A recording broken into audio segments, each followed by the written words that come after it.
अरे देवा! प्रेक्षकांनो, यांचा प्लॅन तर पहिल्याच ह्याच्यात पलटी झालेला आहे. आता ही माई म्हणत असतात की अप्पू काहीच करायचं नाहीये, कुठेच जायचं नाहीये.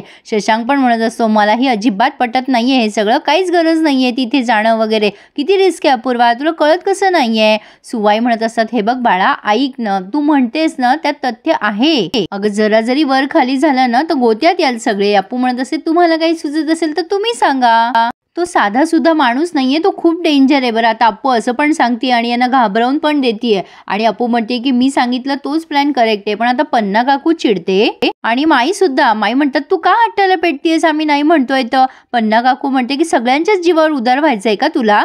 अगं कोणासाठी? त्या नेत्रासाठी. तिने काय काय केले ते विसरलीस का अप्पू? अप्पू म्हणते हे बघ पन्ना काकू, तुझं सगळं बरोबर आहे, पण मी आत्तीसाठी हे सगळं करतेय. ती कशी वागली आहे ते सगळं तिच्याजवळ असू देत, पण मी आत्तीसाठी तिला असे एकटं नाही सोडू शकत. असं तिच्या नशिबावर कसं सोडायचं? सुवाई म्हणतात हे बघ कर तू मदत, पण काही वेगळा प्लॅन सुचतो का ते बघ ना बाळा. अप्पू म्हणत असे नाही ग सुवाई, आत्ताच्या घडीला मला हाच प्लॅन करेक्ट वाटतोय, पण आता कोणत्याच कानेटकरांची इच्छा नाहीये मदत करायची. मग आता अप्पू म्हणते ठीक आहे नका करू कोणी मदत, पण मी नेत्राताईला एकटं नाही पडू देणार, मी करेल एकटी मदत तिची. आता मात्र शशांक चिडतो आणि म्हणतो अजिबात नाही, तू नाही जायचं एकटीनं, अमेय पण तिथेच आहे. आता शशांक म्हणतोय हे बघ तू अजिबात एकटे दुकटं कुठेही जायचं नाहीये या अवस्थेत. बरं ठीक आहे, मी येतो तुझ्यासोबत, मी आहे. सुवाई म्हणतात अरे बाबा खरंच की काय? शशांक म्हणतो मग काय करू आई, दुसरं ऑप्शन नाहीये ना, तिला असं एकटं नाही पाडता येणार या अवस्थेमध्ये, करू आपण नेत्राला मदत. मानसी म्हणते हो अप्पू, मी सुद्धा सामील आहे तुझ्या या प्लॅनमध्ये, सोडूयात आपण नेत्राला. अमेय म्हणतो तू बरी आहेस ना मानसी, त्या नेत्राने आपल्या संसारात विष घालवलं तरी तुला मदत करायची आहे का? मानसी त्याला समजवते अहो समोरचा माणूस कसा वागतो हे आपण ठरवायचं नसतं, आपण आपल्या स्वभावाला अनुसरून वागायचं असतं. हे बघा आपण तिला मदत करायला हवी, आपला असा स्वभाव नाहीये आणि माझी अशी अपेक्षा आहे की तुम्ही सुद्धा यात मला मदत करायला हवी, शेवटी मीही एक स्त्री आहे. अमेय म्हणतो की नाही मला नाही जमणार. मग मानसी त्याला आठवण करून देते की अप्पूच्या ह्याच दिरावर जेव्हा संकट आलं होतं ना तेव्हा अप्पूने तिचा संसार पणाला लावला होता आणि तुमच्यासाठी उभी होती, आणि आता हा दीर तिला मदत नाही करणार का? आता प्राची म्हणते मला पण पटतंय अप्पू, मी तुला सगळी मदत करेल जी हवी ती, पण माईंचं मन काही माने ना. माई म्हणत असतात बाई मला नाही पटत हे सगळं. सुवाई म्हणतात माई आज दसरा आहे ना, आज दुष्ट प्रवृत्तीचं दहन करायचं असतं, मग नेत्राच्या नवऱ्याला शिक्षा देण्यासाठी आजच्याशिवाय दुसरं कुठलं योग्य मुहूर्त आहे का? माई म्हणतात अगं बाई मी हे सगळं बोलतेय कारण मला अप्पूची काळजी आहे. शशांक म्हणतो नका करू काळजी, कशाला काळजी करताय तुम्ही, ती थोडीच येणार आहे आमच्या सोबत. अप्पू म्हणते अरे असं कसं खडू? शशांक म्हणतो हो तू जर आली तर आम्ही कोणीच मदत करणार नाहीये, तू घरी थांबायचंय. जाऊ दे आपण सगळी मदत कॅन्सल करून टाकू बरं. अप्पू म्हणते नाही बरं ठीक आहे बाबा, मान्य आहे मला, तुम्ही जे काय म्हणते ते, मी थांबेल घरी. शशांक म्हणतो हां आता कसं? अप्पू म्हणते पण प्लीज तुम्ही सगळे नेत्राताईला मदत करा, सोडून आणा तिला. माई म्हणतात हो तू थांब घरीच आणि हे सगळे जातील मग ठीक आहे. शशांक म्हणतो त्याची गरज आहेच, पण आता कशी करायची तिची मदत तिथे जाऊन? सुवाई म्हणतात हे बघा मुलींनो नीट ऐका आणि ही अप्पू सांगते तसंच व्यवस्थित करा. आता अप्पूने त्यांना प्लॅन समजवलाय, पण प्रेक्षकांनो आता नेत्राला जी शिक्षा मिळतीये ना ती तिच्या कर्मामुळेच मिळते. म्हणजे ती जे काही वागली ना तिच्या नवऱ्याशी ते सगळं तिला कळलंय की तिचा हेतू वाईट आहे. आता पुढे आपण खूप जरा भयंकर थरार बघतोय आणि सगळं कसं पलटी झालं ते बघा. नेत्रा तिथून पळून जायचा प्रयत्न करत असते, नेमका तिचा नवरा येतो बाहेरून आणि तिला पकडतो आणि तिला खूप ओरडतो ए नेत्रा कुठं चाललीस ग, पळून जायचा प्रयत्न करतेस का? आता ही नेत्रामध्ये असते निनाद मला जाऊ द्या ना, नका त्रास देऊ. निनाद म्हणतो का ग, आपण लग्न करू यासाठी तूच मागे लागली होतीस ना? नेत्राला लॉक करून गेलेला असतो तिचा नवरा आणि म्हणून ती पळून जायचा प्रयत्न करत असते तो घरी नसताना, पण तो निनाद मात्र तिला आता फरफटत खोलीत आणतो आणि म्हणतोय चल इथून, आणि तिला चक्क त्याने बांधून ठेवलंय. आता नेत्रा म्हणत असते निनाद मला माफ करा, मला जाऊ द्या निनाद, मी तुमच्या सोबत नाही येऊ शकत लंडनला. आता तो जोरात ओरडतो निनाद आणि म्हणतात मला माहित होतं तू माझ्या पैशांसाठीच माझ्याशी लग्न केलंय, तुझं प्रेम कधी नव्हतंच माझ्यावरती. आता नेत्रा म्हणत असते नको मला तुमचा पैसा वगैरे काहीच नकोय. निनाद म्हणतो माझे सायकोलॉजिकल प्रॉब्लेम, माझे अँगर इश्यूज तुला माहित होते ना सगळे, तरी सुद्धा तू माझ्याशी लग्न केलंस, तुझं कधीच खरं प्रेम नव्हतं नेत्रा माझ्यावर, तुझं प्रेम तो कोण ऑफिस मधला शशांक कानेटकर त्याच्यावर होतं. का ग का केलंस हे सगळं, का खेळलीस तू माझ्या आयुष्याशी? नेत्रा त्याला उत्तर देते की मी एकटी पडले होते निनाद, माझ्यासोबत कोणीच नव्हतं, माझा जॉबही गेला होता, मला काय करायचं काही सुचत नव्हतं निनाद. मग तुम्ही मला भेटलात. तुम्ही पण एकटेच होतात ना. मी विचार केला की तुमच्यासोबत लग्न केल्यावर मला सगळं काही भेटेल. पैसा आला हातात की सगळं विकत घेता येतं. आणि म्हणून मग तो निनाद म्हणतो, म्हणून तू माझ्यासोबत प्रेमाचं नाटक केलंस ना. नेत्रा म्हणते, मी चुकले, आता मला माफ करा. म्हणजे प्रेक्षकांनो, या हिच्या नवऱ्याला सगळं कळलंय म्हणून तो तिच्याशी असं वागतोय. खरं तर चूक त्याची नाहीये, पण एवढं ॲरोगंटली त्याने वागायला नको. आता मात्र तो खूप खिजतो आणि तो नेत्राला आता बांधून ठेवतोय आणि तिच्या तोंडाला पण पट्टी बांधतोय. पण आता इकडे यांचा प्लॅन एक्झिक्यूट व्हायला लागतोय.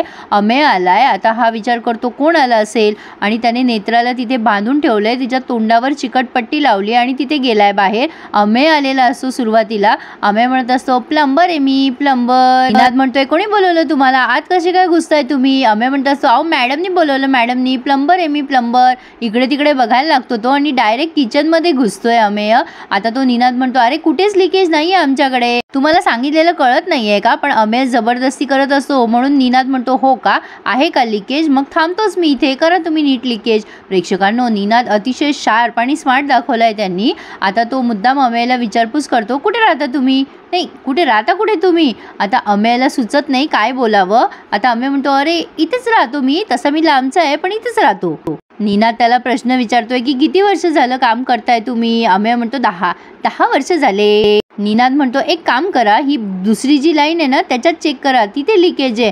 आता अमेय म्हणतो की मला काय माहिती कुठे लिकेज आहे, इथे आहे का तिथे, म्हणजे आता भिंतीतलं लिकेज थोडी मी पाहणार आहे, एवढं लिकेज सापडायचं म्हणजे. आता त्या निनादने हातात काहीतरी चाकू का काहीतरी घेतलाय तो नळ नीट करायचा आणि तो निनाद म्हणतोय, मला काय म्हणायचंय, ती जी नळाची लाईन आहे ना ती नीट करा तुम्ही. आणि अमेय जेव्हा वळतो तेव्हा निनाद त्याच्या गळ्याला चाकू लावतो आणि म्हणतो, मला फसवतोयस काय रे. अमेय म्हणतो, अहो मी प्लंबर आहे, प्लंबर. पण आता त्याने नेत्राला जिथे बांधून ठेवलंय त्या रूममध्ये अमेयला आणलंय आणि तिथे त्याला बांधून ठेवलंय. मला फसवतोयस काय, थांब तुला दाखवतो. आणि त्याने अमेयला सुद्धा बांधून ठेवलंय. अमेय म्हणत असतो, साहेब तुमचा गैरसमज होतोय, सोडा मला. आता तो निनाद म्हणतो, तुला काय वाटलं मला माहित नाही पडणार का, तू या नेत्राची मदत करायला आलायस ते. तरी अमेय म्हणत असतो, नाही हो नाही, मॅडमनी बोलवलंय, प्लंबर आहे मी. आता पुन्हा बेल वाजते आणि मानसी घुसते घरामध्ये. आता एक जण असे एका पाठोपाठ एक घुसताय. त्यामुळे निनादला तेव्हाच कळतं की नेत्राचा काहीतरी प्लॅन आहे. आणि मानसी म्हणत असते, भाजीवाली आहे मी. आता मानसी इकडे तिकडे बघायला लागते अमेयला आणि निनाद तिची नजर तेव्हाच ओळखून घेतो. निनाद म्हणत असतो, कोण पाहिजे तुम्हाला, कमळा मावशीने पाठवलंय का तुम्हाला. मानसी म्हणते, हा तेच कमळा मावशीनंच पाठवलंय ना मला. मग तुम्हाला कसं कळलं भाऊ. आता निनाद म्हणतो, हो मला नाही कळलंय, ते मॅडमनीच बोलवलं असेल ना तुम्हाला, कारण तुम्हाला मी याआधी कधी पाहिलं नाहीये. मानसी म्हणते, तुम्हाला बी नाही पाहिलं मी येत असते कधी कधी वरचेवर इथे. चला आतमध्ये, मॅडम भाजी घेतील तुमच्याकडनं. आता मानसी म्हणते, आत कशा पाई, इथेच बोलवा ना. आता निनाद म्हणतो, नाही चल आत चल, दाखवतो तुला. आणि त्याने पण तिच्या गळ्याला चाकू लावलाय आणि आत नेलाय. आता सगळ्यांची जवळपास घाबरलेत सगळेच जण प्रेक्षकांनो. नेत्रा मानेने त्याला खुणवत असते की असं नको करू म्हणून. आता त्याने नेत्राजवळच तिला बसवलंय आणि धमकी देतोय, आवाज केलास ना तर याद राख. निनाद विचारत असतो, अजून किती साक्षीदार आहेत तुमचे, किती आहेत. अमेय म्हणत असतो, सोड तिला. बेल वाजल्यामुळे आता पुन्हा निनाद बाहेर जातो. मग अमेय म्हणतो, तुला पण पकडलंस ना त्याने. मानसी म्हणते, तरी बी माझी बोलण्याची स्टाईल मी बदलली होती हो. अमेय म्हणतो, गेला तो, आता नॉर्मल बोल. प्रेक्षकांनो, आता नंबर आहे प्राचीचा. प्राची फुलवाली झालेली असते. आता तो आल्या ते दार लावून घेतो आणि प्राची घाबरते. प्राचीला तो म्हणतोय, तुम्ही पण मॅडमनी बोलवलं म्हणूनच आलात ना, चला आतमध्ये चला. प्राचीला जेव्हा तो चाकू दाखवतो तेव्हा प्राची खूप घाबरते. आता प्राचीला पण तिथेच आणलंय त्याने त्या रूम मध्ये आणि तिलाही बांधून ठेवतोय आणि म्हणतोय, चल बाईस तिथे खुर्चीवर. मानसी त्याला म्हणत असते, अहो हळू. पण तो काही कोणाचं ऐकत नसतो प्रेक्षकांनो. त्याने प्राचीला पण तिथे बांधून ठेवलंय. खरं तर तो खूप चिडलेला असतो. तो म्हणत असतो, तुम्ही काय मूर्ख समजताय का मला कळत नाही का. एवढा मोठा बिझनेस एम्पायर काय असाच उभा केलाय का मी. ही नेत्रा किती आगाऊ आहे ना ते बरोबर माहिती आहे मला. तुम्ही सगळेजण हिची मदत करायला आला होतात ना. हिच्यासोबत आता तुम्ही पण तुमचा जीव गमावणार आहात. आता अमेय म्हणतो, तू हे जे काय कर त्याचे परिणाम तुला भोगावे लागतील. त्यावरती निनाद म्हणतो, परिणामाची चिंता मी करत नाही आणि एवढे पण उपकार करू नका हो नेत्रासारख्या बाईवर. अशा बायकांची लायकी नसते मदत मिळवण्याची. आणि नेत्रासारख्या बायकांसाठी तर अजिबातच नाही, लायकीच नसते अशा बायकांची. पुन्हा बेल वाजली आहे, त्यामुळे आता तो निनाद खूप खिसतो आणि म्हणतो आता कोण आलंय. आणि आता मात्र तो दाराजवळ येतो तेव्हा त्याला तेव्हाच समजतं प्रेक्षकांनो की हा शशांक आहे म्हणून. आणि तो मनातल्या मनात बोलतोय की ये रे ये, तुझीच वाट बघत होतो मी, तुझी आणि तुझ्या लाडक्या नेत्राची ना एकत्र वाट कशी लावतो ना ते बघच मी. शशांक आत घुसतो आणि म्हणतो एसी रिपेअर करायचा होता. शशांक ऑलमोस्ट पुष्पा झालेला दिसतोय. निनाद म्हणतो हा एसी रिपेअर करायला मीच कॉल केला होता तुम्हाला. तेव्हा शशांक म्हणतो हा एसी. तेव्हा निनाद म्हणतो काय वाटतं तुम्हाला, काय झालं असेल एसीला. आता शशांकला काही बोलता येत नाही. तो म्हणतो हे सांगतो मी, तुमच्याकडे ते हे आहे का. निनाद म्हणतो पेन का. शशांक म्हणतो नाही पेन नाही हो, ते असं ना ते इलेक्ट्रिक. मग निनाद म्हणतो टेस्टर का. त्यावर शशांक म्हणतो हा तेच ते आहे का. आता निनाद म्हणतो तुमच्या खांद्यात काही प्रॉब्लेम आहे का. शशांक म्हणतो नाही तसं काही नाही, स्पॉन्डिलिसिसचा थोडा त्रास आहे मला, पण आता द्या ना द्या, मी पटकन नीट करतो एसी वगैरे. तुमच्याकडे टेस्टर असेल ना. निनाद म्हणतो तुम्ही काही आणलं नाही का बरोबर. शशांक म्हणतो नाही काय आहे ना, आमेदा घेऊन आलाय ना सगळं. आता तो एकदम गडबडतो आणि म्हणतो नाही म्हणजे तसं नाही, आधी तुमचं सगळं बघतो प्रॉब्लेम आणि मग सामान आणतो. सगळं बघून घेतो ना मी, सांगा कुठे येते. निनाद त्याला म्हणतो या एसी मध्ये नळ बसवलाय की काय, म्हणजे खूपच पाणी वाहतो एसी मध्ये, काय झालं काय असेल हो एसीला. आता शशांक बोलत असतो हे झालं ते झालं. आता मात्र निनादने धरलाय त्याचा गळा आणि लावलाय चाकू. शशांक घाबरतो आणि म्हणतो बघा हिंसक वागू नका तुम्ही माझ्याशी, अशा पद्धतीने नाही वागू शकत. निनाद म्हणतो अशा पद्धतीने मी वागू शकत नाही का. अरे शशांक कानेटकर, तुला नेत्र आवडते ना. शशांक म्हणतो असं नाही हो नाही, तुमचा गैरसमज झालाय. पण आता शशांकला सुद्धा त्याने त्या बेडरूम मध्ये आणलंय आणि त्याला बांधून टाकलंय. याला ना दोऱ्यांचे तुकडे बरे सापडलेत प्रेक्षकांना वेळेवर. शशांक म्हणतो असं ओ सॉरी तुमचा काहीतरी गैरसमज झालाय, सोडा मला सोडा. हे बघा आपण बोलून सोडूयात ना सगळं. पण आता शशांकचे पाय त्याने कर्कच्च बांधलेत. इकडे अप्पूला खूप टेन्शन आलेलं असतं, काय झालं असेल तिकडे, हे सगळे ठीक असतील ना, कोणी फोन का उचलत नाहीये.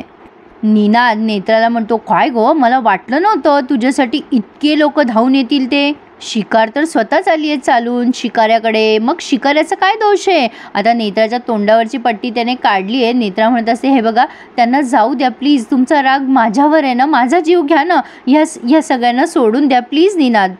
निनाद म्हणतो या मूर्खांना इथे बोलवायच्या आधी तुला कळायला पाहिजे होतं. नेत्रा म्हणत असते मी नाही बोलवलंय निनाद, मी तुम्हाला खरंच सांगतेय. आणि प्रेक्षकांनो अप्पूला आलंय टेन्शन की नक्की काहीतरी झालं असेल. आता ही अप्पू प्रेग्नेंट असून सुद्धा तिकडे गेली आहे नेत्राच्या मदतीला, म्हणजे किती जीवावर उदार झाली आहे बघा. ती तिच्या बाळाचाही जीव द्यायला तयार झाली आहे नेत्रासाठी. आता मानसी म्हणत असते तुला लाज वाटत नाही का, ती प्रेग्नेंट आहे हे माहिती आहे ना तुला, तरी सुद्धा तू तिला त्रास देतोयस. आता तो चिडतो खूप निनाद आणि म्हणतो एक गप्पा बसा, मी नव्हतं बोलवलं तुम्हाला इथे माझ्या घरामध्ये, आलात ना चालत स्वतःच्या पायावरती, पण आता मात्र 4 खांद्यावरती इथून जाल. प्रेक्षकांनो काय वाटतं तुम्हाला, कसे हे एकमेकांना वाचवतील बघूयात पुढे. पण कदाचित नेत्र प्रयत्न करेल त्यांना वाचवण्याचा असं दिसतोय, पण यात कोणाचा जीव तर जाणार नाही ना, कारण त्याच्या हातात आहे रिव्हॉल्वर. मला असं वाटतंय प्रेक्षकांनो, का कोणास ठाऊक पण कदाचित नेत्राच्या जीवावर बेतू शकतं. तुम्हाला काय वाटतं मला कमेंट करून कळवा. आणि आजचा हा थरार आवडल्यास आपल्या रिव्ह्यूला लाईक करायला आणि चॅनल सबस्क्राईब करायला विसरू नका.